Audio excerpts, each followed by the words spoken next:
23rd July 2022, the Hindu editorial Union of the Sanctioned. जिन देशों पर sanction लगाया गया है, जो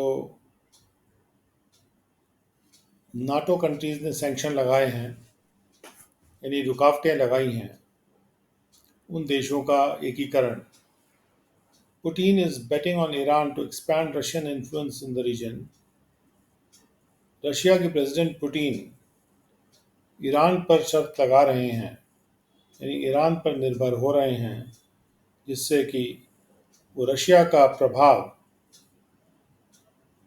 उस क्षेत्र में और फैला दें. It was hardly a surprise that Russian President Vladimir Putin chose Iran, another country at the receiving end of the Western sanctions, for his first visit outside the former Soviet sphere since Russia's February 24 invasion of Ukraine. ये मुश्किल से ही चकित करने वाली बात है या थी कि रूस के प्रेसिडेंट व्लादिमीर पुतिन ने ईरान का चयन किया, जो कि एक और देश है जो कि पश्चिमी देशों के सैंक्शंस के प्राप्त करने वाले सिरे पर है. अपने पहले विजिट के लिए पुतिन ने ईरान को इस प्रकार से चुना. जब उनकी पहली विजिट हुई, जो पहला सोवियत का क्षेत्र था, उसके बाहर जब से रशिया का फरवरी 24 को इन्वेजन हुआ था यूक्रेन में, इन्वेजन यानी अंदर घुस के आक्रमण करना. Russia and Iran, brought together by their opposition towards the West, already have a strategic partnership in place and have worked together in places such as Syria. रूस और ईरान जो कि एक साथ आ गए हैं, एक साथ लाए गए हैं, उनके विपक्षीकरण की वजह से वेस्ट की तरफ उनकी पहले से ही एक रणनीति के तहत पार्टनरशिप उन्होंने बना ली है और उन्होंने साथ में काम किया है ऐसी जगहों में जैसे रशिया, जैसे Syria. But despite this cooperation, tensions have also existed where Russia has remained the big brother. लेकिन इसके बावजूद कि इस तरह का कॉपरेशन था, यानी आपस में मेल जोल करके ये चल रहे थे दोनों देश, फिर भी टेंशन्स भी मौजूद रही हैं, जहां पर रशिया एक बड़ा भाई बना रहा है. But the war and the subsequent Western sanctions on Russia have added a new dimension to the partnership. लेकिन वॉर ने और बाद में जो पश्चिमी देशों के सैंक्शंस आए रशिया के ऊपर, उन्होंने एक और आयाम जोड़ दिया है इस पार्टनरशिप में. Hours before Mr. Putin landed in Tehran, the countries signed a 40 billion energy memorandum of understanding where Russia's Gazprom would work with the national Iranian oil company in developing energy fields and building LNG projects and pipelines. जब mister Putin Tehran में land किए, उसके घंटों पहले इन देशों ने एक $40 billion का एनर्जी का एक मेमोरेंडम में दस्तावेज, समझौते का दस्तावेज, मेमोरेंडम ऑफ अंडरस्टैंडिंग साइन किया, जहां पर रशिया का जो गाज़प्रोम है, यानी जो गैस की कंपनी है वहाँ पे, वो काम करेगी नेशनल ईरानियन ऑयल कंपनी के साथ ऐसे एनर्जी फील्ड्स को डेवलप करने में, या एनर्जी के खेतों को डेवलप करने में, यानी जहाँ से पेट्रोल निकाला जा सकता है या एलएनजी निकाली जा सकती है, and building LNG projects and pipelines, और एलएनजी के प्रोजेक्ट्स और पाइपलाइन बनाने में वो साथ में काम करेंगे. Last week, the US had claimed that Russia was also seeking armed drones from Iran to deploy in Ukraine. पिछले हफ्ते यूएस ने ये दावा किया था कि रशिया हथियार भरे हुए ड्रोन्स भी प्राप्त करने की कोशिश कर रहा है ईरान से, जिससे उनका डिप्लॉयमेंट वो यूक्रेन पर कर सके. यानी इनको यूक्रेन पर लगा सके. So, Russia, battered by sanctions and rattled by the slow progress of its war, is seeking to build a coalition of the sanctioned by deepening an economic defense and strategic partnership with Iran. And in Tehran, Mr. Putin has found a receptive audience. इसलिए Russia, जो कि मारा गया है sanctions के द्वारा और झंझना गया है वॉर के धीरे धीरे प्रोग्रेस की वजह से, वो कोशिश कर रहा है कि वो एक ग्रुप बना ले, कोalition बना ले, मिला जुला ग्रुप बना ले उन देशों का जिनके ऊपर सैंक्शन लगाए गए हैं पाश्चात्य देशों के द्वारा. और वो ऐसा कर रहा है और गहरा करके अपना आर्थिक और रक्षा का और जो रणनीतिक पार्टनरशिप है ईरान के साथ. और तेहरान में मिस्टर पुतिन ने एक ऐसा ऑडियंस प्राप्त कर लिया है, पा लिया है, जो कि उनकी बात सुनने को तैयार है.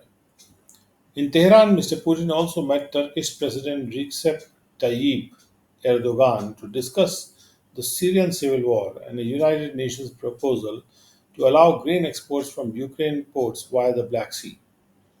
तेहरान में mister Putin Turkish president रिसेप type Erdogan से भी मिले और ये चर्चा करने के लिए कि सीरियन सिविल वॉर के बारे में चर्चा करने के लिए और उस यूनाइटेड नेशंस के प्रस्ताव पर चर्चा करने के लिए कि जिसमें कि प्रस्ताव ये किया गया है कि ग्रेन एक्सपोर्ट्स को अलाउ कर दिया जाएगा यूक्रेन के पोर्ट से ब्लैक सी के रास्ते से. The trilateral summit at a time when the West seeks to isolate and punish Mr. Putin shows the complex geopolitical moves at play in West Asia. ये तीन देशों की जो समिट थी जिसमें इजिप्ट भी था और रूस भी था, और ये जो समिट थी और ईरान भी था, और ये जो समिट थी ट्राइलेटरल समिट, ये ऐसे वक्त हुई थी जब वेस्ट ये कोशिश कर रहा है कि पुतिन को अलग कर दे और उसको पनिश करे, यानी कि उसको सज़ा दे. ये दिखाता है कि ऐसे समय में जब ट्राइलेटरल समिट हो गई, जब वेस्ट ये कोशिश कर रहा है कि मिस्टर पुतिन को पनिश करे, ये दिखाता है कि बहुत जटिल जियोपॉलिटिकल भू राजनीतिक मूव्स हो रहे हैं, प्ले में हैं, यानी काम कर रहे हैं वेस्ट एशिया में. Turkey, a NATO member, has condemned the Russian war and supplied Ukraine with drones, but refused to join the Western sanctions against Moscow. Turkey, जो कि नाटो का मेंबर है, उसने रशियन वॉर को जरूर कंडेम किया है, यानी उसको गलत कहा है, उसको उसकी भर्त्सना की है, और यूक्रेन को उन्होंने ड्रोन सप्लाई भी किए हैं. लेकिन टर्की ने मना कर दिया है वेस्टर्न सैंक्शंस को ज्वाइन करने से मॉस्को के खिलाफ. Turkey and Russia, which back rival factions in Syrian civil war, but have entered into an entente, need each other to protect their interests in Syria. Turkey और रूस, जो कि प्रतिद्वंदी फैक्शंस को सपोर्ट देते हैं सीरिया के सिविल वॉर में, लेकिन उन्होंने एक एग्रीमेंट में एंटर कर लिया है, यानी आपस में एक एग्रीमेंट कर लिया है. तो ये दोनों एक दूसरे को की ज़रूरत है दोनों को, जिससे कि वो अपने इंटरेस्ट को सीरिया में बचाव कर सकें.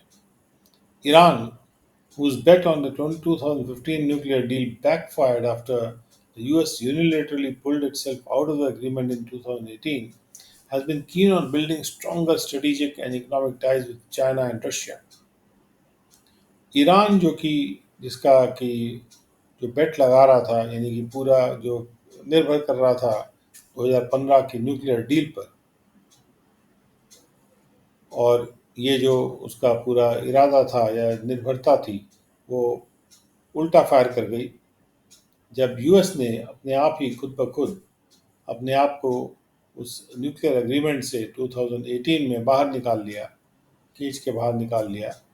और ईरान इसलिए अब बहुत कीन रहा है कि फोकस है कि वो और मजबूत रणनीतिक और आर्थिक रिश्ते बना ले चाइना और रशिया से। As the nuclear talks resumed by the Biden administration have reached an impasse, क्योंकि जो न्यूक्लियर टॉक्स बिडेन प्रशासन ने फिर से शुरू की थी, वो एक इम्पास पर पहुंच गई है। Iran's Ayatollahs would naturally prefer a stronger partnership with Russia. तो ईरान के जो अयतुल्ला है, वहाँ के जो लीडर्स हैं, जो ईरान के हेड हैं, वो स्वाभाविक रूप से ये ज़्यादा पक्ष में रहेंगे कि उनकी एक मजबूत पार्टनरशिप और ज़्यादा मजबूत पार्टनरशिप बने रशिया के साथ। This explains the complex trilateral dynamics of the Tehran summit. ये इस जटिल डायनेमिक्स को एक्सप्लेन करता है, जो ट्राइलेटरल डायनेमिक्स को एक्सप्लेन करता है तेहरान के समिट की। तेहरान के समिट यानी जहाँ तेहरान में उन देशों के लीडर्स मिल रहे हैं। The visit has also highlighted the importance of West Asia and the time of great power rivalries.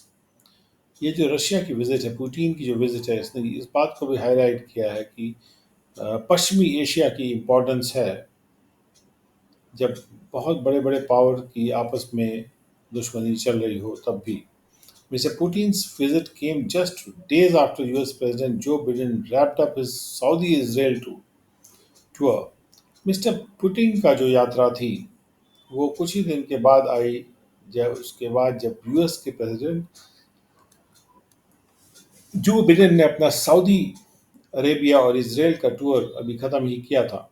Mister Biden warned America's traditional allies against Russia, China and Iran gaining greater influence in the region. Mister Biden ने ये चेतावनी दी थी कि America के जो परंपरागत दोस्त हैं, उनको चेताया था रशिया, चाइना और ईरान के खिलाफ, क्योंकि ये तीन देश और ज़्यादा प्रभाव स्थापित करते रहे हैं इस क्षेत्र में। And days later the Russian leader was in the Iranian capital. और उसके कुछ ही दिन बाद रशिया के लीडर ईरान की कैपिटल में थे। While Mr. Biden seeks to build a united front of American allies in West Asia against Iran and Russia, Mr. Putin is betting on Iran to expand the Russian influence in the region in these difficult times. जबकि mister Biden ये कोशिश कर रहे हैं कि वो एकीकृत एक फ्रंट बिल्ड कर लें अमेरिका के मित्रों का वेस्ट एशिया में ईरान और रशिया के खिलाफ। मिस्टर पुतिन ईरान पर निर्भर कर रहे हैं, जिससे वो अपना रूस का प्रभाव फैला सकें इस क्षेत्र में, यानी वेस्ट एशिया के क्षेत्र में, इस मुश्किल के समय में। Second editorial, currency caution. Currency के विषय में सतर्कता बरतना आवश्यक है। The rupee might still be over valued despite the recent slump. इसके बावजूद कि रूपी अभी हाल में गिर गया है, लेकिन इसके बावजूद रूपी हो सकता है अभी भी थोड़ा सा ज़्यादा मूल्यवान हो, कहने मतलब कि और ज़्यादा वो गिर सकता है। The Indian rupee is experiencing its worst slump in 4 years। भारतीय रूपी 4 साल में अपना सबसे बुरा जो गिरावट अनुभव कर रहा है। Since the start of 2022, the currency has depreciated by more than 7% against the US dollar, weakening past a historic low of 80 to a dollar mark earlier this week. 2022 से शुरू करके ये करेंसी यानी रुपी नीचे गिर गया है वैल्यू में 7% से भी ज़्यादा यूएस डॉलर के खिलाफ, और जो हिस्टोरिक लो था 80 टू अ डॉलर का मार्क जो था, उसके पार पार चला गया है कमज़ोर होता हुआ इस वीक के शुरू के भाग में। While the Indian currency is not alone in faring poorly against the greenback, with even the historically strong euro and the British pound taking a hammering and weakening by more than the rupee has, the fact that the other currencies too have appreciably lost value against the dollar can only offer cold comfort to India's real economy. जबकि भारतीय currency कोई अकेली नहीं है कि वो poor performance दे रही है डॉलर के खिलाफ, ग्रीन बैक यानी डॉलर। जबकि जो हिस्टोरिकली स्ट्रांग रहता है यूरो, वो भी, और ब्रिटिश पाउंड भी हैमरिंग ले रहे हैं, यानी कि वो नीचे गिर रहे हैं, उनको पिटाई हो रही है उनकी, और वो भी कमज़ोर हो रहे हैं, अ, उतने मार्जिन से कमज़ोर हो रहे हैं कि जितने की रुपी भी नहीं हुआ, उससे भी ज़्यादा ये ब्रिटिश पाउंड और यूरो कमज़ोर हो रहे हैं। और लेकिन ये तथ्य कि जो दूसरी करेंसीज भी काफ़ी हद तक उन्होंने मूल्य लूज कर दिया है डॉलर के खिलाफ, ये इससे केवल हमको एक कोल्ड कंफर्ट ही मिल सकता है इंडिया की रियल सचमुच की इकोनॉमी को। कोई वार्म कंफर्ट नहीं मिल सकता है, थोड़ा बहुत हल्का फुल्का कंफर्ट मिल सकता है। Domestic manufacturers and service providers are now having to cope with not just higher dollar prices for the raw materials, equipment, or other supplies they may need to procure from overseas. In the wake of the supply disruptions caused by the pandemic and the war in Ukraine, but they also face mounting import bills. The slide means they have to fork out more rupees for the same dollar price from even just a few months ago. जो घरेलू हमारे manufacturers हैं और जो घरेलू service providers हैं, उनको सामना करना पड़ रहा है, न केवल सिर्फ और ज़्यादा बढ़े हुए डॉलर के प्राइसेस के साथ, रॉ मटेरियल्स के लिए, रॉ मटेरियल इक्विपमेंट के लिए या दूसरे सप्लाईज के लिए, जिसकी उनको ज़रूरत हो सकती है बाहर से प्राप्त करने में या मंगवाने के लिए। और जबकि सप्लाई में डिसरप्शंस आ रहा है, जो कि पैंडमिक की वजह से आ रहा है और यूक्रेन की वॉर की वजह से भी आ रहा है, लेकिन उनको बढ़ते हुए इम्पोर्ट बिल्स भी वो फेस कर रहे हैं। उनके लिए जो स्लाइड है, यानी कि जो गिरना है रुपी का, उसका मतलब ये है कि अब उनको ज़्यादा रुपीस देने पड़ेंगे, निकालने पड़ेंगे उसी डॉलर के प्राइस के लिए जो कि कुछ ही महीने के पहले का प्राइस था। The finance minister and the RBI governor have sought to explain the proximate causes for the pressure on the currency and allay apprehensions that the rupee may be in a free fall. Finance minister यानी वित्त मंत्री और RBI के जो governor हैं,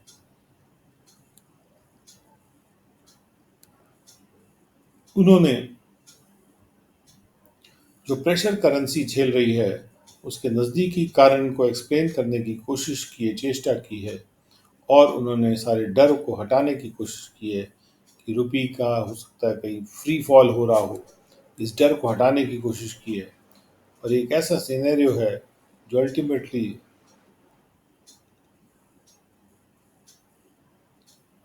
prove करेगा, बजाय इसके कि वो डैमेज करे मैक्रो इकोनॉमिक स्टेबिलिटी को, क्योंकि वो इम्पोर्टेड इन्फ्लेशन को बढ़ा देगा एक ऐसे समय में जब दोनों फिस्कल और मॉनेटरी अथॉरिटीज़ युद्ध कर रहे हैं, जिससे कि वो तेज़ भागते हुए मुद्रास्फीति को कब्जे में कर सके। While the minister's statement in the Lok Sabha cited factors including the Russia-Ukraine conflict and soaring crude oil prices, major drivers of rupee depreciation, Governor Shaktikant Das on Friday acknowledged concerns about the rupee and pointed to the fact that the foreign portfolio investors were selling off assets and fleeing to safe haven in the wake of the global monetary policy tightening. जबकि minister का जो statement आया लोकसभा में, उन्होंने ऐसे factors को site किया, यानी उदाहरण दिए जैसे जिसमें कि शामिल थे रशिया और यूक्रेन का जो जो झड़प है, और क्रूड ऑयल के जो प्राइसेस बढ़ते आ रहे हैं, यही दो मेजर ड्राइवर्स थे रुपी के प्राइस को के नीचे, रुपी की दर को नीचे गिरने में डॉलर के खिलाफ। गवर्नर शक्तिकांत दास ने बल्कि फ्राइडे को ये स्वीकार किया कि जो चिंताएं थी रुपी के बारे में, उनको स्वीकार किया, और उन्होंने इस तथ्य पर की ओर इंगित किया, पॉइंट आउट किया कि जो फॉरेन पोर्टफोलियो इन्वेस्टर्स हैं, वो अपने एसेट्स बेच रहे हैं और भाग रहे हैं सेफ देशों में, चूँकि वैश्विक रूप में मॉनेटरी पॉलिसी की टाइटनिंग हो रही है। So far in 2022, FPIs have dumped the $29.6 billion in Indian equity. 2022 में ही अब तक फॉरेन पोर्टफोलियो इन्वेस्टर्स, जो कि भारत की कंपनियों के शेयर मार्केट में जो कंपनियां हैं जो लिस्टेड है शेयर के स्टॉक एक्सचेंज में, उनमें इन्वेस्ट करती हैं, तो अभी तक 2022 में एफपीआईज ने $30 बिलियन यानी 29.6 बिलियन अभी डंप किया है इंडिया के इक्विटी में और इंडिया के डेट में, 3 सीधे सालों के बाद नेट इन्वेस्टमेंट्स के डंप कर दिया, मतलब उन्होंने सेल ऑफ कर दिया है। कुल मिला के करीब $30 बिलियन का सेल ऑफ हो गया है, with the prospect of more. और आगे प्रॉस्पेक्ट ये है कि और भी बिकेगा अभी equity or debt. Sharp interest rate increases by the Federal Reserve, और जो शार्प इंटरेस्ट रेट में बढ़ोतरी की जा रही है फेडरल रिजर्व के द्वारा, जो यूएस का फेडरल रिजर्व है, जिससे कि 4 दशकों से ऊंचा यूएस इन्फ्लेशन को कब्जे में किया जा सके, इससे कोई खास मदद मिलने वाली नहीं है, जिससे कि उसके आउटफ्लो को रोका जा सके।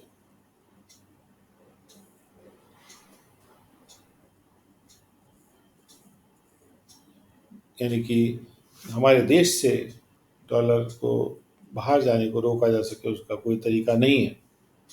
The dollar index, a measure of the greenback's value against a basket of 6 major currencies, too offers little reassurance to the rupee. जो डॉलर का इंडेक्स है वो एक नापने का तरीका है डॉलर की वैल्यू को, एक 6 मेजर करेंसीज के, बड़ी करेंसीज के बास्केट के खिलाफ। तो ये जो डॉलर का इंडेक्स है, ये भी बहुत कम आश्वासन ऑफर कर रहा है रुपी को। द इंडेक्स इज जस्ट शाई of a 20-year high late last month. तो जो ये इंडेक्स है, डॉलर इंडेक्स, डॉलर सूचकांक, ये 20 साल के जो हाई उसने हिट किया था पिछले महीने, उसके बहुत ही नज़दीकी है उसके पहले, और इंगित कर रहा है कि इन्वेस्टर्स बहुत स्ट्रांगली बेट कर रहे हैं डॉलर बैक्ड एसेट्स पे, यानी ऐसे एसेट्स जो कि अल्टीमेटली डॉलर से खरीदे गए और डॉलर उनके उनको सपोर्ट डॉलर से उनको मिल रहा है। रुपी का जो सचमुच का इफेक्टिव एक्सचेंज रेट है, जो कि एक वेटेड एवरेज वैल्यू प्रोवाइड करता है,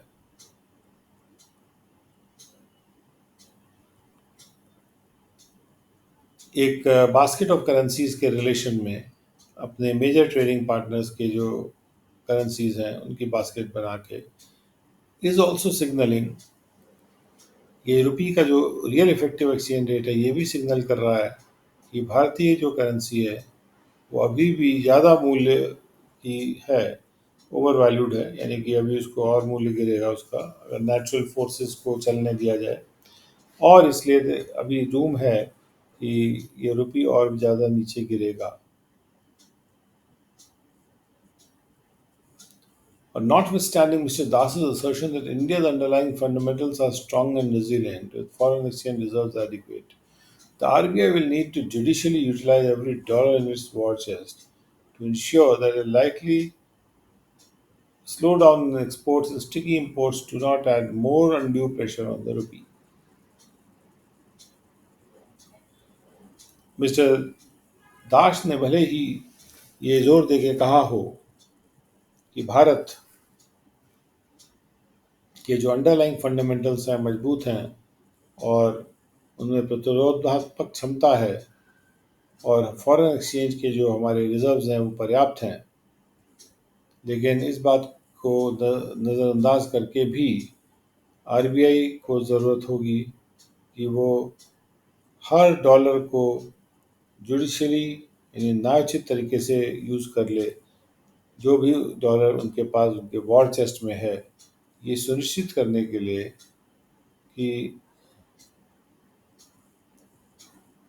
एक्सपोर्ट्स में जो लाइकली स्लो डाउन, जो संभावना है एक्सपोर्ट्स के स्लो डाउन होने की और इंपोर्ट्स के स्टिकी होने की, यानी कि इंपोर्ट्स में कमी नहीं आ रही है, ये दोनों एलिमेंट्स जो हैं और ज़्यादा अनर्गल प्रेशर रुपी पर ना डाल दें। तो इसके लिए हर डॉलर जो उनके पास वॉर चेस्ट में है, यानी फॉरेन एक्सचेंज रिजर्व में है, आरबीआई को उसको यूज़ करना होगा, ये सुनिश्चित करने के लिए कि जो संभावना है एक्सपोर्ट्स के स्लो डाउन होने की और इंपोर्ट्स के स्टिकी होने की, उससे और ज़्यादा अनर्गल प्रेशर रुपी पे ना आए।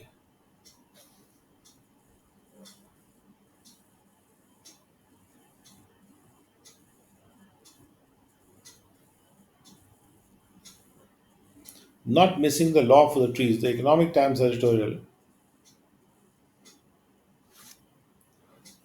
The Supreme Court's ruling on the Aravali forest case is a decisive gain for forest conservation, environmental well-being and sustainable development. Supreme court ने की रूलिंग आई है अरावली फॉरेस्ट वाले केस में, वो एक निर्णायक फायदा है फॉरेस्ट संरक्षण के लिए और पर्यावरण के अच्छे के लिए और लगातार विकास के लिए। The court made it clear that the protection accorded to forests by law cannot be limited to those notified under Indian Forest Act 1927। Court ने ये बात साफ कर दी कि जो प्रोटेक्शन दिया गया है फॉरेस्ट को लॉ के द्वारा, वो सीमित नहीं किया जा सकता उनके फॉरेस्ट के लिए जिनको कि इंडियन फॉरेस्ट एक्ट 1927 में फॉरेस्ट के रूप में नोटिफाइड किया गया था। The implications of the ruling are far wider than protections to Haryana's forests.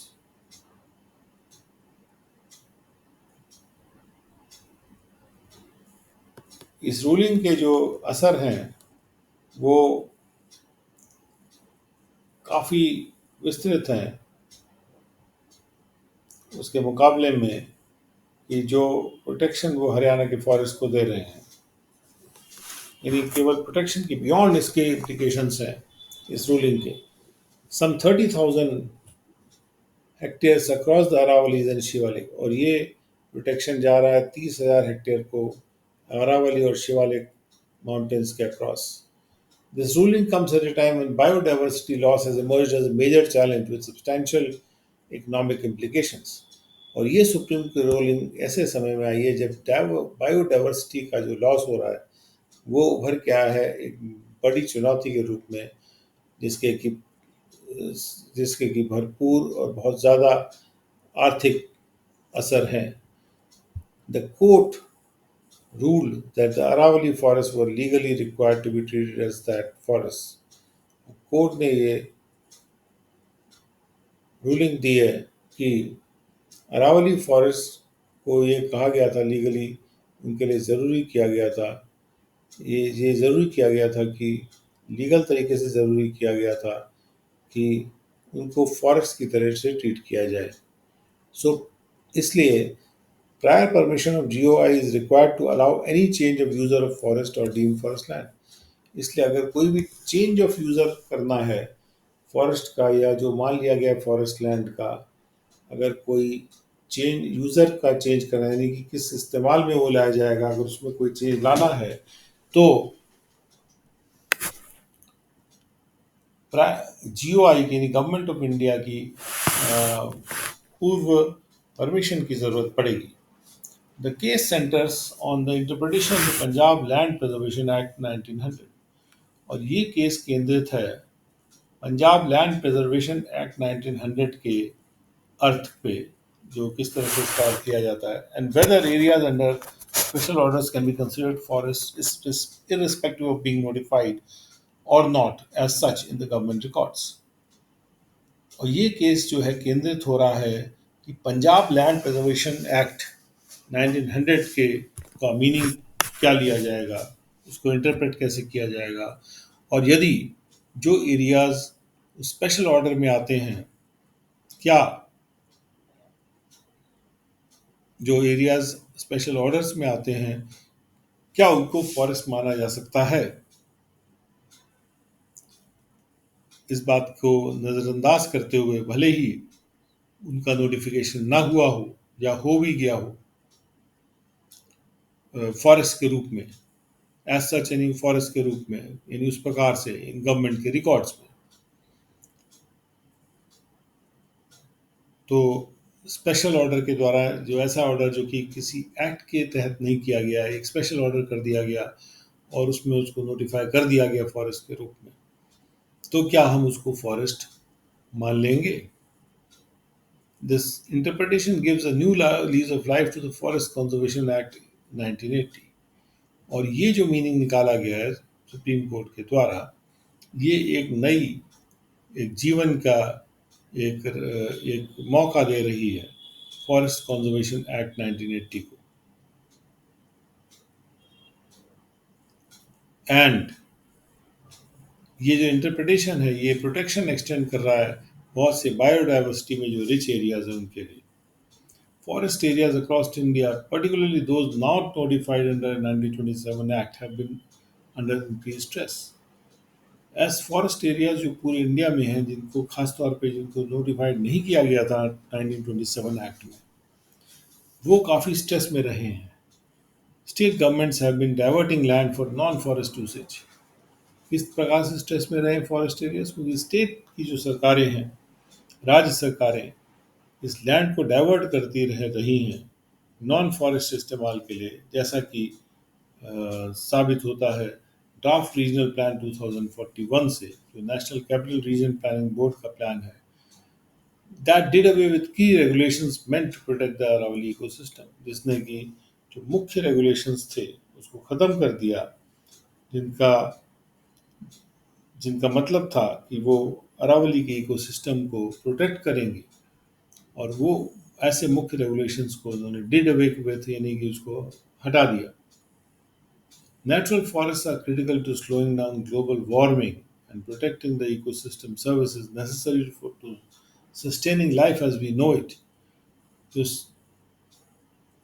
Natural forest हैं वो बहुत इम्पॉर्टेंट हैं, बहुत क्रिटिकल हैं ग्लोबल वार्मिंग को स्लो डाउन करने में, और इकोसिस्टम जो हमारा है उसको प्रोटेक्ट करने में।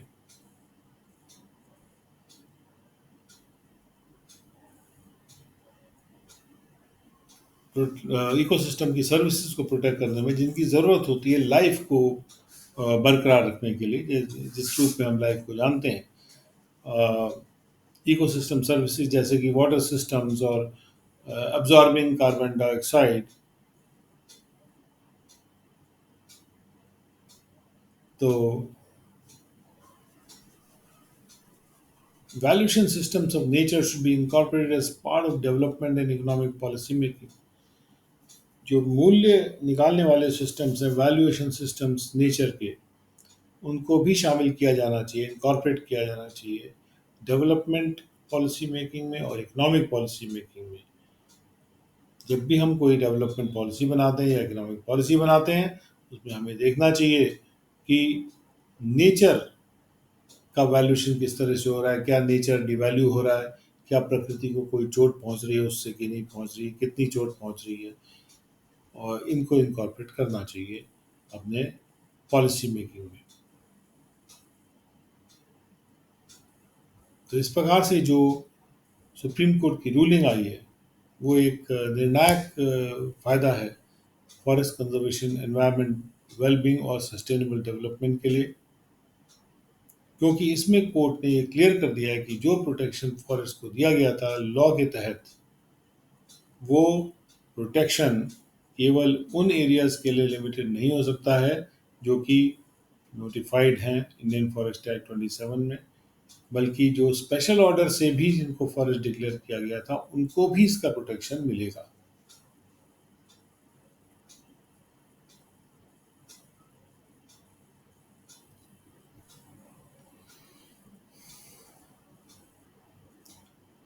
एक आर्टिकल है करेंसी प्रेशर्स पे।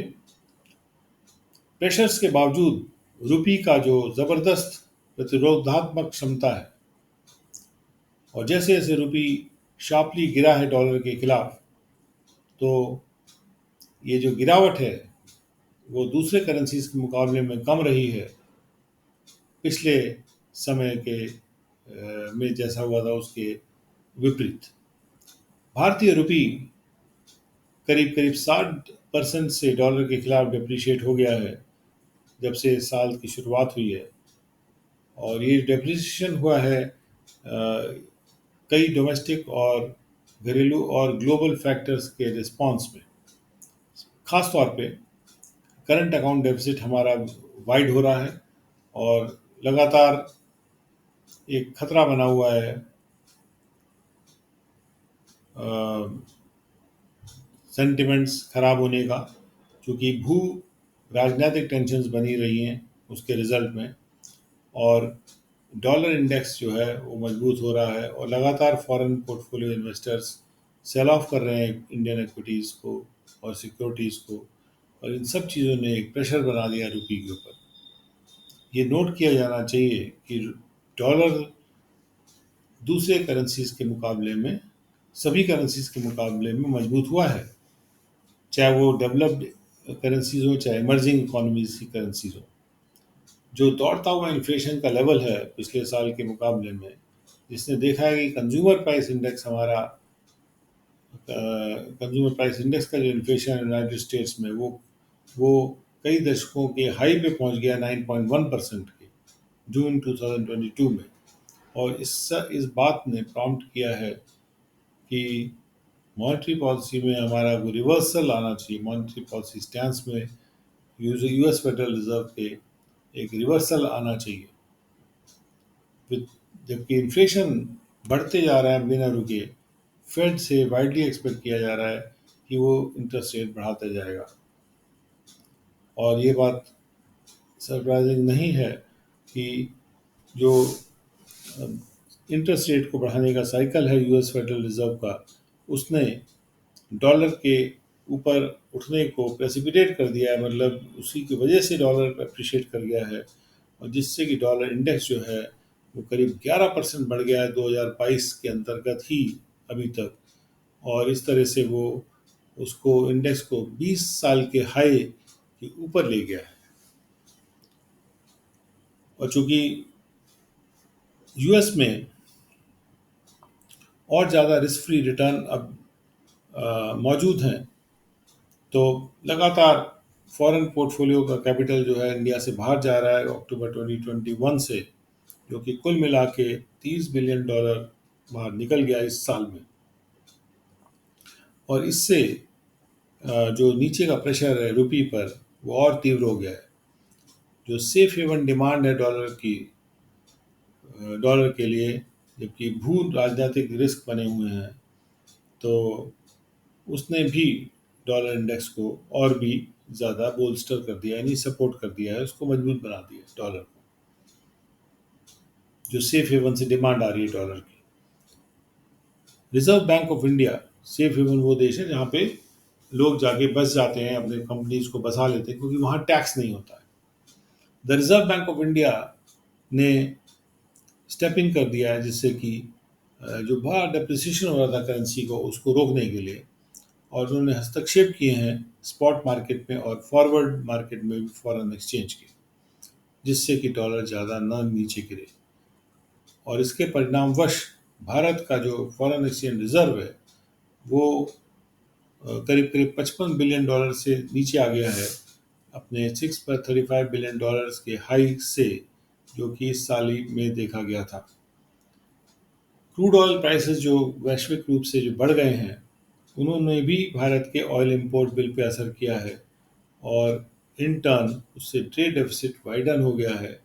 और इस प्रकार से यूएस डॉलर्स की जो डिमांड है वो बढ़ती आई है, और उसका असर फॉरेक्स रिजर्व पे और भी ज़्यादा हुआ है। फिर ये नोट करने वाली बात है कि जैसे जैसे रुपी डॉलर के खिलाफ शार्पली गिर रहा है, तो जो डेप्रिसिएशन है रुपी का वो और कम होता गया है पिछली क्राइसिस के मुकाबले में। जैसे कि ग्लोबल फाइनेंशियल क्राइसिस जो थी 2008 की, क्योंकि रुपी करीब 20% गिर गया था दिसंबर 2007 और जून 2009 के बीच में। और फिर उसके बाद आया था टेपर टेंट्रम 2013 का, जो 7 महीने के लिए आया था, और उसकी क्राइसिस की शुरुआत मई 2013 में हुई थी, और तब भी रुपी करीब 11% से ज़्यादा डिप्रिशिएट हो गया था। और इस वक्त अभी जब हम देखते हैं तो रुपी में इतनी ज़्यादा गिरावट इस साल में अभी तक नहीं आई है। बहुत सा ये जो गिरावट थी रुपी में, इसका कारण ये बताया जा रहा है कि भारत का जो एक्सटर्नल वल्नरेबिलिटी है, यानी कमजोरी है, वो वो कम हो गई है, और इसीलिए रुपी इतना तेज़ अब नहीं गिर रहा है। अगर हम इस कमजोरी को मेजर करें कि हमारा इंपोर्ट कवर बहुत ज़्यादा हाई है और शॉर्ट टर्म एक्सटर्नल डेट हमारी लो है, यानी शॉर्ट टर्म में डेट जो है बाहर से नहीं आती है। ड्यूरिंग द टेपर टैंट्रम चल रहा था, उसके दौरान भारत का जो इंपोर्ट कवर था वो करीब 7 महीने का था, जो कि अब जो है हमारे पास 12 महीने का इंपोर्ट कवर है, यानी कि अगर हमारे पास और डॉलर नहीं भी आते हैं तो 12 महीने के लिए जो भी हम इंपोर्ट करते हैं उसके लिए अपने पास डॉलर मौजूद है। जबकि पिछले दो टेपर टेंट्रम में और उसके पहले ये केवल 7 महीने का रह गया था।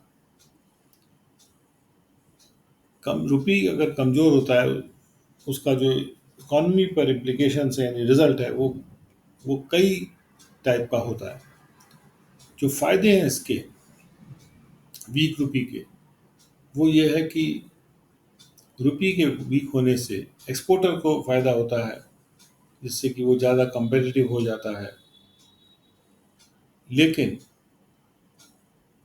जो उसके साथ जुड़ा हुआ डिप्रिसिएशन ऑफ होता है करेंसीज का, जो कि भारत के जो कंपेटिटर्स हैं जैसे साउथ कोरिया, मलेशिया, बांग्लादेश, उनकी भी करेंसी जो कि गिर रही है डॉलर के खिलाफ, और उसके साथ साथ हमारे कुछ की एक्सपोर्ट सेगमेंट्स हैं उनकी, उसके लिए हमें इंपोर्ट भी इंटेंसिफाई हो जाते हैं, क्योंकि उसकी इंपोर्ट इंटेंसिटी ज़्यादा है हमारे कुछ एक्सपोर्ट सेगमेंट्स की। जैसे पेट्रोलियम एक ऐसा एक्सपोर्ट सेगमेंट है जिसकी इंपोर्ट इंटेंसिटी बहुत ज़्यादा है। जब तक हम इंपोर्ट नहीं करेंगे पेट्रोल को, क्रूड को, तब तक पेट्रोलियम एक्सपोर्ट कैसे करेंगे। इसी तरह से जेम्स और ज्वेलरी में भी इंपोर्ट इंटेंसिटी बहुत ज़्यादा है, इलेक्ट्रॉनिक्स में भी इंपोर्ट इंटेंसिटी बहुत ज़्यादा है। तो ये तीनों चीज़ों का जो एक्सपोर्ट है, इसमें ये इंपोर्ट इंटेंसिव होता है, यानी काफ़ी सामान पहले इंपोर्ट होता है, फिर उस पर काम होता है, फिर एक्सपोर्ट होता है। और इसलिए इसका जो इंडिया के एक्सपोर्ट्स के लिए जो डेप्रिशिएशन ऑफ करेंसीज का जो एमिलियोरेटिव इम्पैक्ट होता है, कि भाई एक्सपोर्ट्स के लिए जो सुधार का जो इम्पैक्ट होता है वो ब्लंट हो गया है, वो इम्पैक्ट नहीं हो पा रहा है। Slower global demand is expected. Global demand से अपेक्षा ये कि वो धीमी होती जाएगी, जिससे कि हमारे एक्सपोर्ट के शिपमेंट्स भी, यानी बाहर जाने वाले शिपमेंट्स भी कम होंगे। और इसके ठीक विपरीत अगर वीकर रुपी कमज़ोर हो जाता है तो वो प्राइसेस को ड्राइव अप कर देता है मुख्य इंपोर्ट कमोडिटीज़ के, जैसे coal, oil, edible oil, gold etcetera. और इस प्रकार से इसका इम्पैक्ट इंपोर्ट कंपोनेंट पे होता है इन्फ्लेशन के। जो भी अनहेज्ड कंपोनेंट है कॉर्पोरेट डेट का, जो डिनोमिनेटेड है डॉलर्स में, वो भी उसके संभावना उसकी ये है कि कमज़ोर रुपी का बुरा असर वो भी डेट देखेगी जो अनहेज्ड है अभी तक। अगर हेज हो जाती तो उसको नुकसान नहीं होता, लेकिन क्योंकि अनहेज्ड है और वो डॉलर में डिनोमिनेटेड है, तो उस डेट को भी एक बुरा असर देखना पड़ेगा वीकर रुपी का, क्योंकि रुपी के वीक होने से अब ज़्यादा पैसा वापस करना पड़ेगा रुपी सेंस में। Most importantly continuously sliding exchange rate, अगर लगातार एक्सचेंज रेट नीचे गिरता जाता है, स्लाइड करता है, फिसलता जाता है, उससे फॉरेन इन्वेस्टर्स डिस्करेज हो जाते हैं, हतोत्साहित हो जाते हैं, जिससे कि वो फ्रेश इन्वेस्टमेंट नहीं करते, और इस तरह से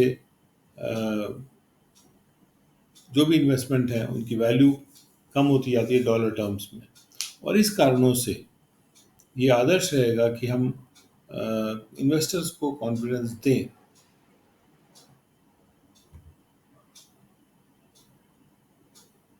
और हम एक्सचेंज रेट को लगातार स्लाइड होने से अरेस्ट करें।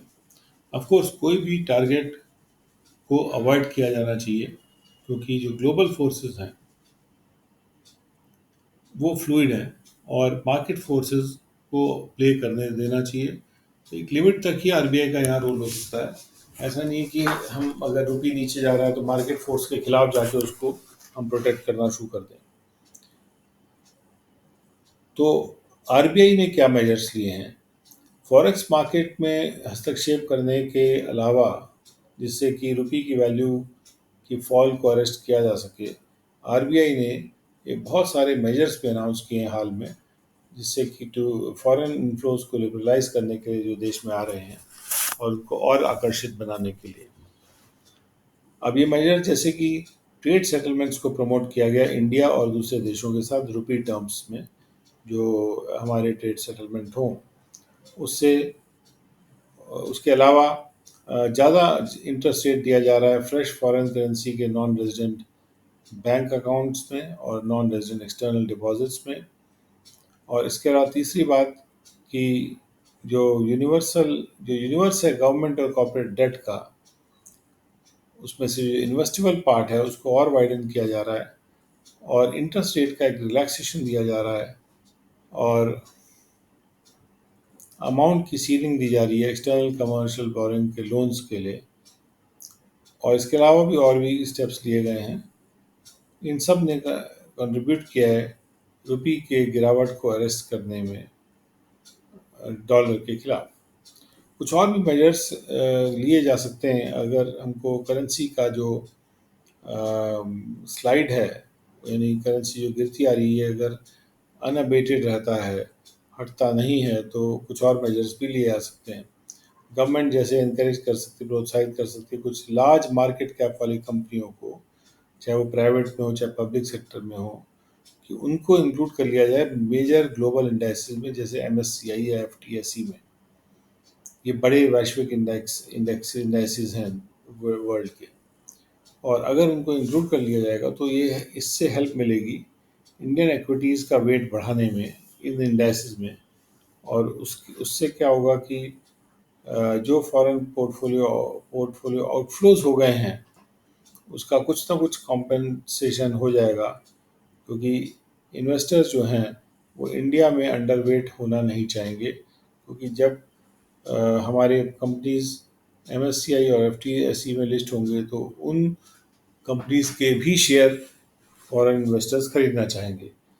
तो दूसरा ये कि गवर्नमेंट ये भी कर सकती है कि भारत की जो एंट्री है बॉन्ड इंडेक्सेस में, जैसे JP Morgan emerging market bond index, Barclays global bond index, उसमें भी जो एंट्री है उसको एक्सपेडाइट किया जाए। और इससे न केवल फॉरेस्ट इनफ्लोज आएंगे, बल्कि इसका बहुत अच्छा फ़ायदेमंद इम्पैक्ट हो सकता है इंटरेस्ट रेट के ऊपर भी। और ऐसे मेजर्स फॉरेस्ट का हमारा जो वॉर चेस्ट है, यानी फॉरेस्ट जो रिजर्व्स हैं, उनको भी आरबीआई के कंफर्टेबल लेवल पे रखेगा और उससे सेंट्रल बैंक को प्रोवाइड करेगा जो भी रिक्विजिट उनको जो है एमुनिशन की ज़रूरत है अगर कोई फर्दर वीकनेस होती है। ऑफ कोर्स कोई भी एक्सेसिव अगर कैपिटल इनफ्लो आता है और उससे हमारी करेंसी अप्रिशिएट होती है, ये भी अवॉइड किया जाना चाहिए। ये बहुत झटके भी नहीं देने हैं हमको अपने करेंसी को। ओवरऑल कुल मिला के जैसे जैसे रुपी से अपेक्षा की जा रही है कि वो प्रेशर में रहेगा हालिया टर्म में, यानी कम समय में, हाल के समय में, क्योंकि निश्चित रूप से वैश्विक अनिश्चितता आ रही है। वो कमोडिटी प्राइसेस हाई हैं और यूएस के इंटरेस्ट रेट बढ़ रहे हैं। तो ऐसे में जो इसके असर को कम करने वाले मेजर्स लिए जा सकते हैं, जिससे कि इस स्लाइड जो रुपी हो रहा है उसको पार्टली रोका जाए। US India interest rate differential को मेंटेन करते हैं, और साथ साथ हम अगर टाइमली फॉरेस्ट मार्केट इंटरवेंशंस भी करते हैं सेंट्रल बैंक के द्वारा, इससे वॉलेटिलिटी मैनेज होती है, और इससे ये बड़ा सैल्यूटरी, बड़ा अच्छा फ़ायदेमंद साबित होगा रुपये की वैल्यू को प्रिजर्व करने में डॉलर के खिलाफ। तो ये जो दो स्टेप्स हैं कि यूएस इंडिया का जो इंटरेस्ट रेट डिफरेंशियल है उसको मेंटेन रखा जाए और फॉरेस्ट मार्केट में इंटरवीन भी किया जाए। चंद्रजीत बैनर्जी जिन्होंने आर्टिकल लिखा है वो कन्फेडरेशन ऑफ इंडियन इंडस्ट्री के डायरेक्टर जनरल हैं।